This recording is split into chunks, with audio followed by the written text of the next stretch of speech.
Yesu ashimwe dusangire amajambo dusanga mu butumwa bwiza bwanditswe na Matayo igice cya 10 umurongo wa 41 n'uwa 42 haravuga ngo uwakira umuntu avugishwa n'Imana kuko avugishwa nayo azohabwa impera nk'iyuvugishwa n'Imana, uwakira umuntu agororotse kuko agororotse azohabwa impera nk'iy'umugororotsi, kandi uwuzoha umwe muri abo bato igikombe cy'amazi apfutse gusa kuko ari umwigishwa, ndababwira ukuri yuko atazobura impera yiwe.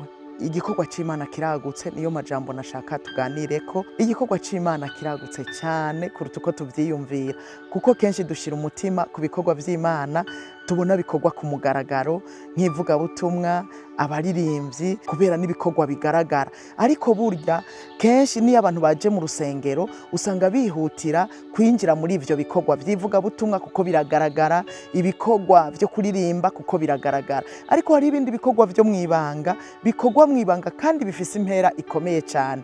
Akarorero, ijambo ry'Imana riratubwiye ngo uwakira umuntu avugishwa n'Imana kuko ari uwuvugishwa n'Imana, atamwakiriye kuko ari umukunzi wiwe, atamwakiriye kubwo kumbura ubutumwa yamuhaye, akamwakira kuko ari uwuvugishwa n'Imana, ngo azohabwa impera nk'iyiwe.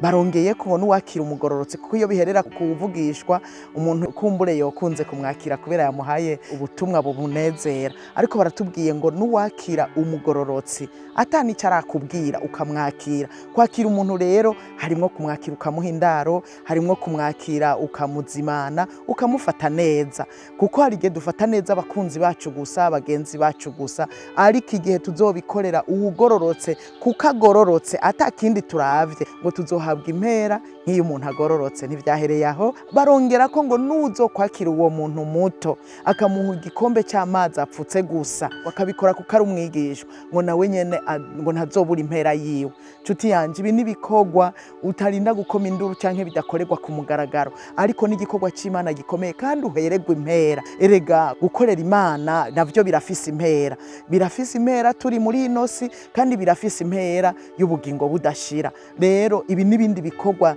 twumvise twokora, ntuhombuye umugisha wo kwakira abakozi b'Imana, ukabaha indaro, ukabafata neza. Mbega wewe ibi wamubikora? Ubwo ironse abashitsi b'abakozi b'Imana ntuza kubasabira ihoteli kandi ufise inzu ifise ivyumba, ushobora no gukura umwana mu cyumba kimwe ukamuraza kugira ubone uko araye, uko abayeho, ko yafunguye, uko bimeze. Tugira umugenzo mwiza wo kwakira abakozi b'Imana kuko ari abakozi b'Imana atakindi turavye ngo tuzoronka impera nk'iyabo. Bisigura ngo utabikoze uba wizibiriye umugisha. Rero wige kwakira abakozi b'Imana uko ari kose, umuntu agororotse, umuntu w'umwigishwa, umuvugishwa n'Imana, tubafate neza turavye ko ari abakozi b'Imana gusa, atakindi turavye, natwe tuzohabwa impera nk'iyabo. Ntuhombe uwo mugisha.